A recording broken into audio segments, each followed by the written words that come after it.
જય માતાજી ફ્રેન્ડ્સ, સ્વાગત છે તમારું મારી યુટ્યુબ ચેનલ કમલેશ ડાબી ફેમિલી વ્લોગ્સમાં. તો અત્યારે સોમવાર છે, સવારના 7 જેવા વાગ્યા છે. ઝીણો ઝીણો વરસાદ પણ ચાલુ છે અને આજે અમારે સોમવારનો ઉપવાસ છે.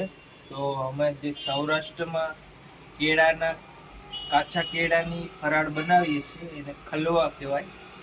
તો એ મને ખાવાની ઈચ્છા છે, તો કાચા કેળા હું લઈ આવ્યો છું. તો એની ફરાળની રેસીપી તમારી સાથે બનાવી.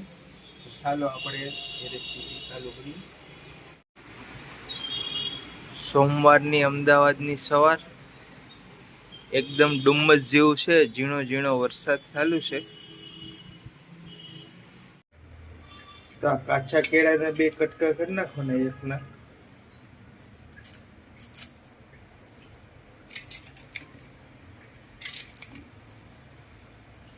અને આને બાફી નાખવાના છે આવી રીતે.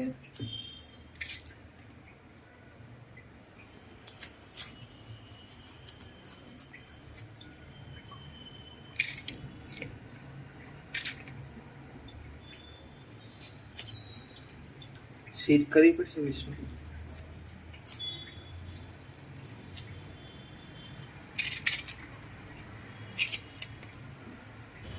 એટલા કાચા કેળે 2 જણાની ફરાળ થઈ જશે. તો બસ હવે એને બાફી નાખીએ. આવી રીતે કટિંગ કરી નાખશે અને પાણી કુકરમાં ગરમ મૂકી દીધું છે. હવે એને બાફવા મૂકી દઈએ છીએ.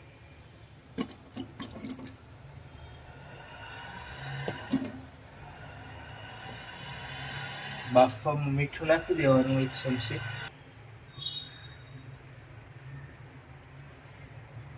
1 ચમચી મીઠું નાખી દેવાનું.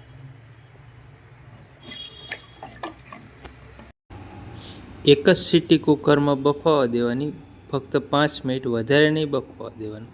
વધારે બફાવા દેવું તો કેળા એકદમ પાકી જાય અને મજા નહીં આવે ખાવાની.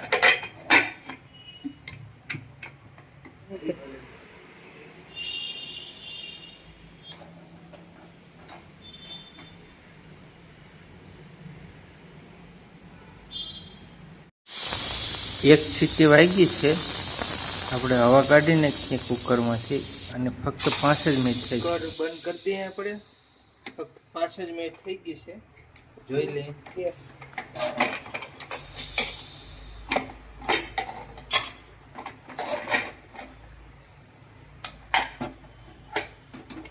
એકદમ મસ્ત બફાઈ ગયા છે. એક જ સીટી થવા દેવાની, વધારે નહીં થવા દેવાની. બાકી વધારે બફાઈ જાય તો સારું નહીં લાગે. પાણી કાઢી બહાર કાઢી લઈએ. એટલે તો કહો.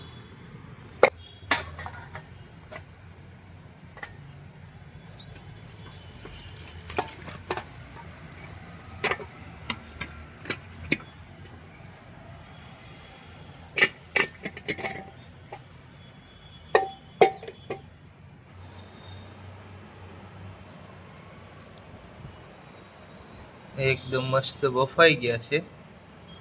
આપણે જે બટેટા બાફીને ફરાળ કરીએ ને, એનાથી પણ આ મસ્ત સ્વાદિષ્ટ બને છે ફરાળ. અને બટેટા કરતાં પણ સારી ખાવામાં. આવી રીતે બફાઈ ગયા છે. એટલે બધા આવી રીતના ફોલી નાખીએ. ફોલાઈ ગયા છે કેળા. આવી રીતના આની કટિંગ નહીં કરવાનું, આવી રીતના જવા દેવાનું. આ શ્રાવણ મહિનાના ઉપવાસમાં બધાને ખાવામાં સારું લાગે. અને આને આવી રીતના સૂકી સબ્જી બનાવો તો પણ ચાલે, બાળકોને પણ ભાવે. તો હવે આને આપણે વઘાર મારી દઈએ. તેલ ગરમ મૂકી દીધું છે અને આને ખાલી જીરાનો જ વઘાર મારશું. આ બધી મસાલો છે.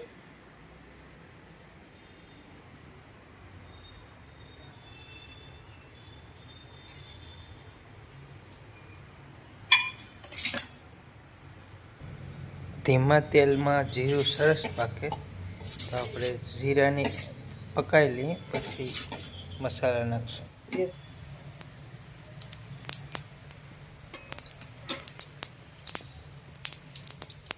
એક મરચાંની કટકી નાખી દેવાની. લીમડાના પત્તા નાખવાના. હળદર નાખીએ. આદુ છે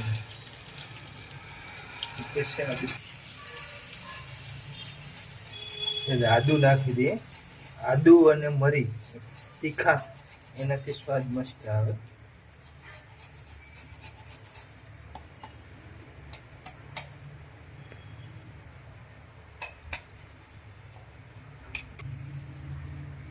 લાલ મરચું 2 ચમચી નાખી દઈએ આપણે.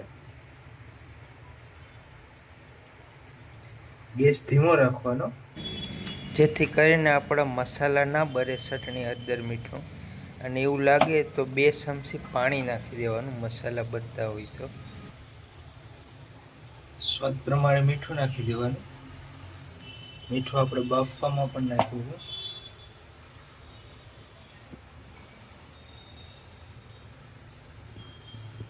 1 ચમચી ધાણા જીરું,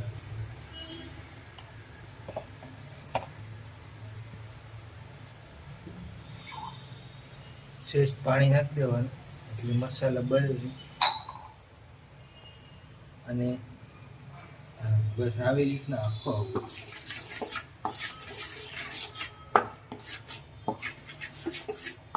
અને ધીમા ગેસ ઉપર 1 મિનિટ પાકવા દેવાનું, ફૂલ ગેસ નહીં રાખવાનો. મસાલા નાખી દઈએ.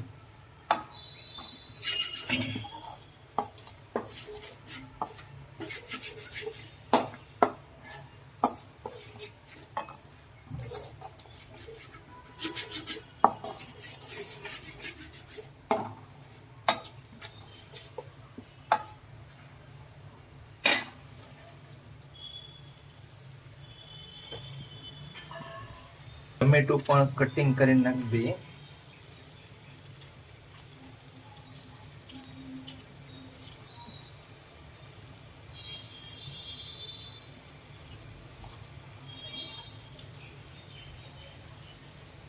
ટમેટું નાખી દેવાનું.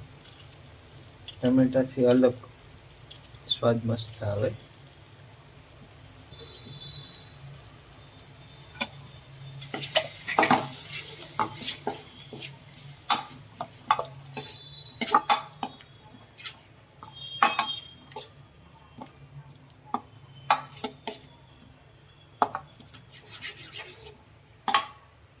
મસાલા પાકી ગયા છે. આપણે હવે જે આપણા બાફેલા કેળા છે એ નાખી દઈએ.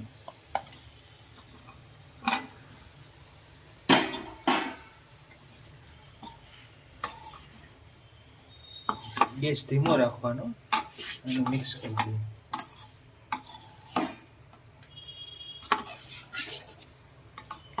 આરામથી કેળા તૂટે નહીં એવી રીતના હલાવી નાખવાનું.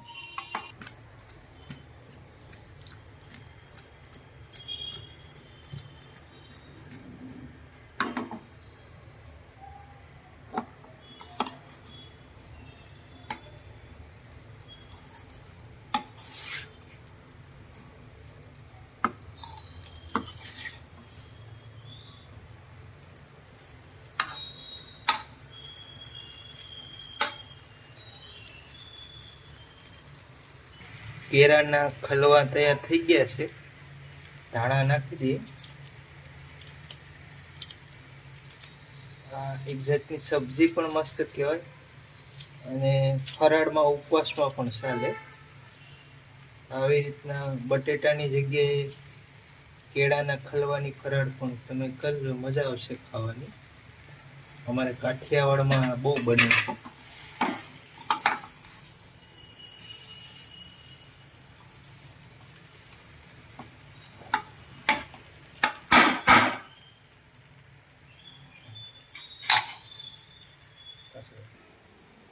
તો મિત્રો, આપણે જો કેળાની ફરાળ મેં બનાવી દીધી છે. અને